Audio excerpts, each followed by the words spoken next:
Well, good morning again, and welcome back to Road to the Word. It's so good to have you back. I introduced myself the other day, but what I did not tell you is I have three kids, two boys and a girl. And then I have three grandkids, two boys and a girl. My grandson, one of my grandson, he's the last for my bigger son. Well, not the last because another one is on the way, if you know what I mean. But that's okay. I love them. I love having them around. But this grandson, he is so very special. You know, when he was born, well, not as he was born, but later on, they found out that there was something about this boy that was very, very special. He is special. And it wasn't until his mom is a teacher and she noticed that there was something different about him. His name is Nasir. And so I keep saying nothing is wrong with my baby. Just leave him alone. Just leave him. You know, the fact that things or people are not the way we are doesn't mean something is wrong with them. They're that way for a reason. And so it wasn't until they came. My son brought him up last year that they found out that he's on the autism spectrum. But I still contend that there's nothing wrong with him. There's nothing wrong with these kids. I don't know why it is that we think that because they don't act the way we act, something is wrong with them. They don't speak how we speak. They speak their own language. And it's for us who claim that we are the intelligent being or the intelligent ones, we're to learn their language. Since we're that intelligent, we can learn. We can learn.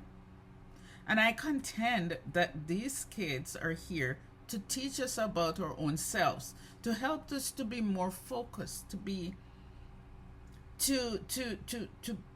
more grounded in who we really are.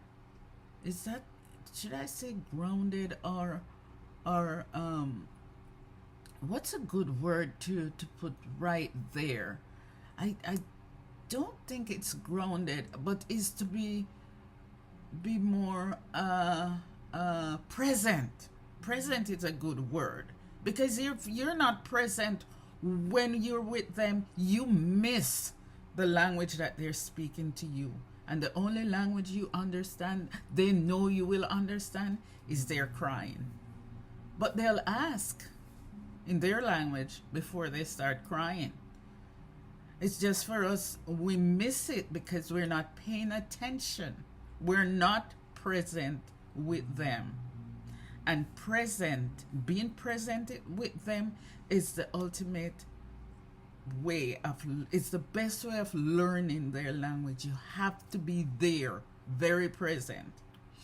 I am going to give you an example why I'm saying this. I have never dealt with autism before, but from I heard and I saw my grandson, I just knew that there was something different about him. My daughter-in-law said when he was a babe, he would look in their face and he was talking. But as he developed, and now he's 4, he stopped talking, and it's not when he was 4 he stopped. As he progressed, he started regressing, and then they realized that, he's not even looking into our faces when he speaks to us anymore, and he doesn't speak to us the way our daughters speak to us. And I said, it's just something. It's nothing is wrong with him. It's just he's developing his own way of communicating with you guys, you will have to be patient and learn his language. And so I was living in Washington, and I decided, okay, I want to go stay with my grandkids, especially with that boy, because I want to learn his language. I know there is just something. There's something there that we're not paying attention to, and we're more focusing on, they're not communicating with us. The fact that they're not talking to us doesn't mean that they're not communicating. I don't think so. And so, and then we medicate them. How dare us medicate people to forget who they are? And we totally forget who we are the minute we step on this planet. We start walking away from who we are, and we lose it. And they're sticking to who they are by not learning our ways and our language. That's my belief. That's my belief. And I'm not changing what I think. I don't care what anyone says. And so I remember one day, this is my little office area, and one day I came in, that was before my son set my desk up. And so I walk in, and I could hear him because he has a lot of animals, and he'd always be talking to his animals. And so I heard her talking, and my desk was, a part of it was in this area. And I came in and I said, I hear you, but I don't see you. Where are you? And a little set of toes just came around the corner. His little foot just came around the corner of came around the side of the desk. I mean, he didn't push it around long enough for me to see it. He just wanted to make sure that I'm present. And so I saw it and I said, oh, I see you. You're behind the desk. And he just pulled it back. If I wasn't paying attention, if I wasn't present there at that moment, I would have missed it. And I would be calling out to him forever, and he wouldn't respond anymore. So they always speak to us before the crying begins, but we always miss that cue. So last week, he came home from school. I fed him like I always do. And I changed his clothes. He had a camouflage merino thing that he wear, that I saw it and I said, okay, his mom probably left that out for me to put it on him. So I put it on and dressed him quite nicely. My grandson looked so good and nice. So I was sitting here. He was behind me, laying down on the carpet with his tablet. He was listening to his animals. You know, he was talking to his animals. And he had a phone. So he had the phone, and then he had the iPad. And suddenly I heard him scream out. He screamed out, jump up and grab my arm, and start crying. And I'm sorry. Start crying and pull me up the stairs straight to his mom's room into her drawer. And he was just screaming, crying, screaming. And I'm saying, I do not know what to do because I don't know why he's crying. And I start panicking because whenever he starts crying, I don't know what to do. I didn't know what happened. And I start panicking, and his mom called and said, what's going on? I said, I don't know why he's crying.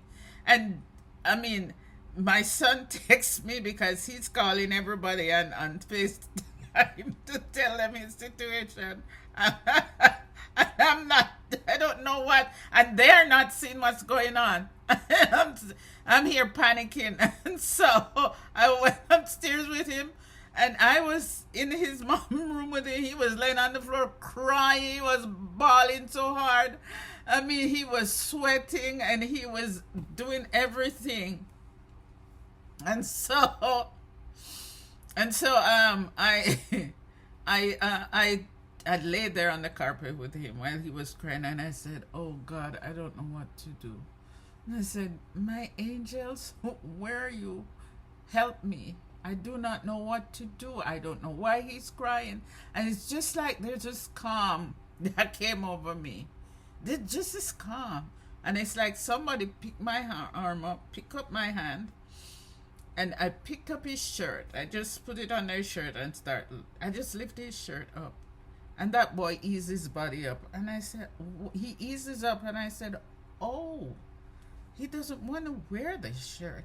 So I took it off. He doesn't like to see himself naked either. I took it off and hurry up, go get another shirt, put on him, and the crying stopped. I learned right there. And I said to my kids when I got home, I said, I put this on him, and I thought he didn't like camouflage. My son said, "Mom, he does not like sleeveless. He does not like to see himself, his arms without cover on them. He doesn't like that.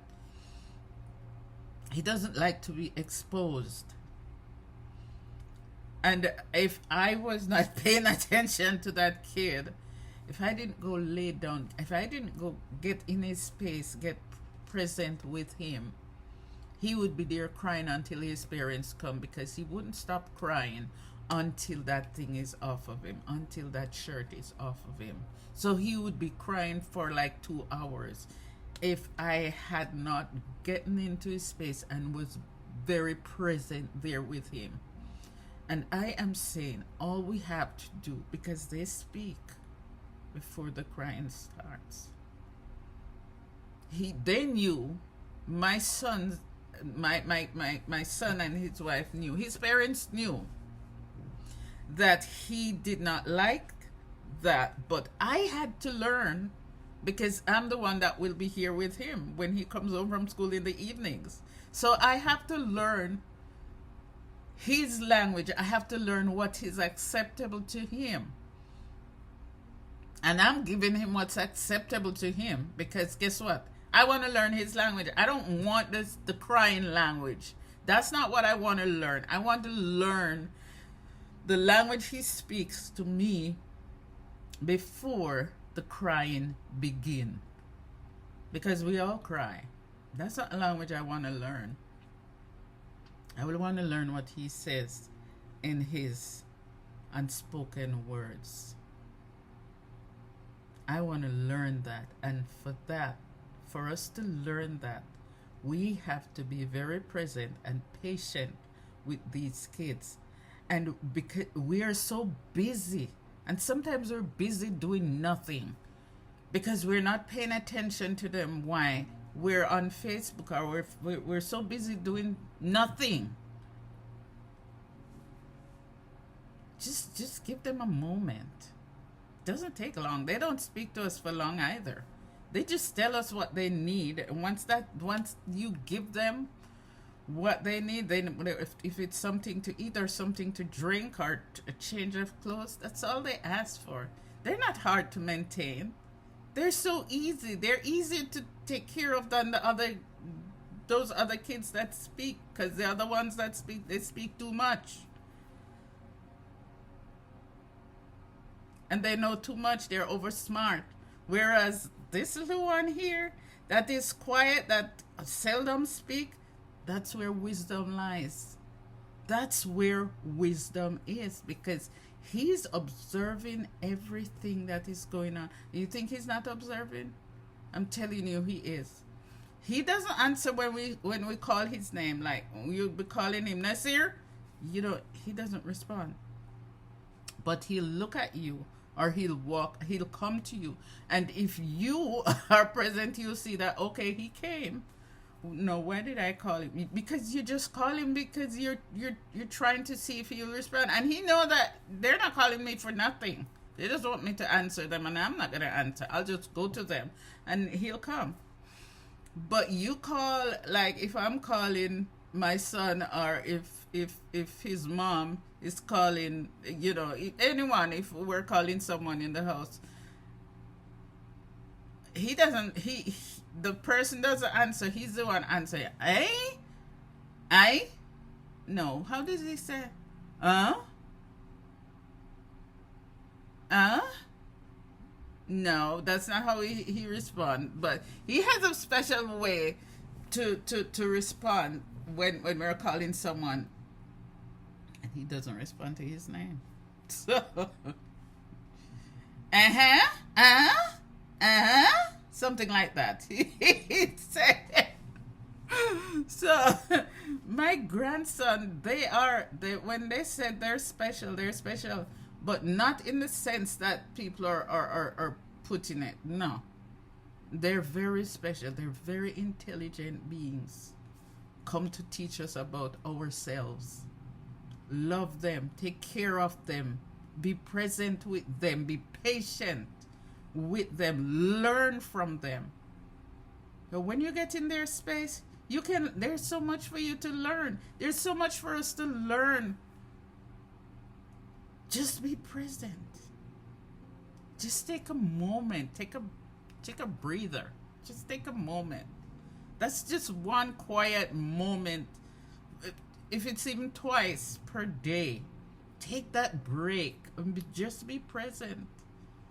Because when you're present, in their presence, there's so many things that are unfolding. So many things that you're learning because they're doing something that you're looking at and you're saying, oh my God, I didn't know. Or they're listening to something, they're playing with their animals, and the stuff that that is coming from them, you're saying, I did not know that. Yeah, because you're present. Some of us, we only learn, we think that just going to school is just the place to learn, or the only place that we can learn. No. Your learning has not begun until you yes, you learn something in school, but guess what? When you leave school and when you are around others, you learn stuff, because then if you're present where they are, you will learn. But you can be there and you're not there. You're just there. It's just your body. Everything else that should be present is in another place. So there's nothing to learn then. But if you're present around others, there's so much to learn, especially people who have great minds. Not have to be school learned or intellectually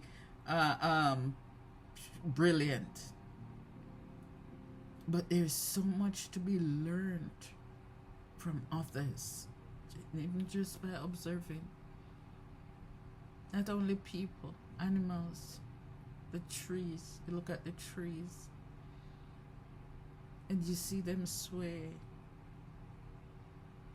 in the wind. You can't see the wind, but I'm sure the trees hears the whisper of the wind. They hear the trees. The trees hear them. It's beautiful to just listen, be present in ourselves, stop wandering all over the place, allow our minds to roam all over. Just relax for a moment and breathe. Collect yourself. Blessings to you. Have a blessed day.